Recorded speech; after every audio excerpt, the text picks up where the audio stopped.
নিয়োগের দাবিতে এবার কুণাল ঘোষের বাড়িতে পৌঁছলেন চাকরির প্রার্থীরা। আপনাদের মনে থাকবে গতকালই সল্টলেকের করুণাময়ী মোড় একেবারে উত্তাল হয়ে উঠেছিল 2022-এর টেট উত্তীর্ণ চাকরি প্রার্থীদের আন্দোলনের জেরে। তা সেই আন্দোলনকারীদেরই 6 জন প্রতিনিধি আজ চলে গেলেন সুকিয়া স্ট্রিটে তৃণমূল কংগ্রেসের রাজ্য সাধারণ সম্পাদক কুণাল ঘোষের বাড়িতে। তাদের সঙ্গে কথা বলেছেন আমাদের প্রতিনিধি সঞ্চয়ন মিত্র। 2022-এর প্রাথমিক টেট পাস চাকরি প্রার্থীরা গতকালই বিধাননগরে আন্দোলনে নেমেছিলেন, এপিসি ভবন অভিযান করেছিলেন। তারপর কি ঘটনা ঘটেছিল তা আমরা দেখেছি। আজ সকালে তারা এসে উপস্থিত হয়েছেন কুণাল ঘোষের বাড়ির সামনে তার সঙ্গে দেখা করার জন্য। আমি কথা বলবো বিদেশ গাজীর সঙ্গে, তার কাছ থেকে জানবো যে আপনারা দেখা করতে পারলেন। আমরা শুধু আজ বলে না, এখান থেকে দীর্ঘ 1 বছর ধরে চেষ্টা করছি কুণাল বাবুর সাথে দেখা করতে। উনি বিভিন্ন চাকরি প্রার্থীদের সাথে কথা বলে একটা শুরু হওয়ার চেষ্টা করেন সরকারের সাথে, কিন্তু আমাদের সাথে এখনো পর্যন্ত দেখা করতে পারেনি। আজও এসছি। আমরা চাইছি যে আমাদের যে 2017 সাল থেকে 2022 এই 5 বছরে একটাই টেট নিয়েছিল, সেটা 2022 প্রাথমিক টেট, তাতে উত্তীর্ণ আমরা চাইছি মুখ্যমন্ত্রী যেরকম জেলায় জেলায় যে 1.5 লক্ষ শূন্যপদ প্রস্তুত আমরা নিয়োগ দিতে, সেই কথাটা যেন বাস্তব রূপ দেখতে পাচ্ছি না। মুখ্যমন্ত্রীর হস্তক্ষেপ চাইছি। আপনারা এখানে যোগাযোগ করেছিলেন কুণাল ঘোষের সঙ্গে? আমরা পিএর সাথে কথা বলেছি, উনি বলছে এখন ওনাকে ডিস্টার্ব করবো না।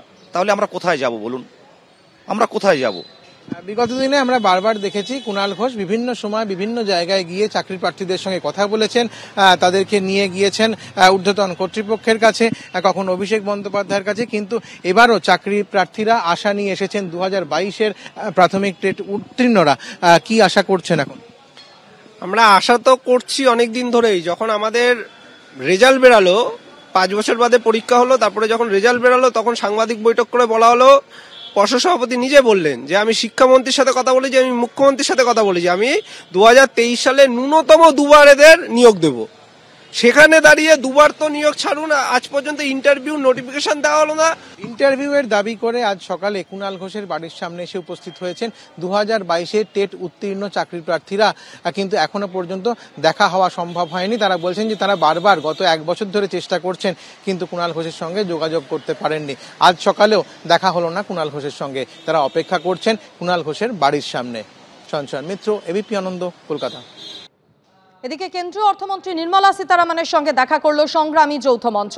রাজ্য সরকার এক খাতে বরাদ্দ টাকা অন্য খাতে খরচ করছে, এই নালিশ করেন তারা কেন্দ্রীয় অর্থমন্ত্রীর কাছে। রাজ্য সরকারের বিরুদ্ধে অভিযোগ করেন কেন্দ্রীয় অর্থমন্ত্রী নির্মলা সীতারামনের কাছে।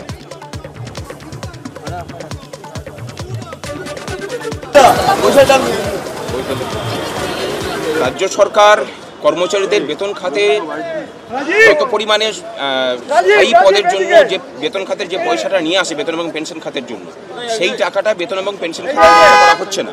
কারণ 10 লক্ষ শূন্য পদের জন্য তারা পয়সা নিয়ে আসছেন, অথচ রাজ্যে আছে 4 লাখ 4.5 লাখ মতো স্থায়ী পদের কর্মচারী।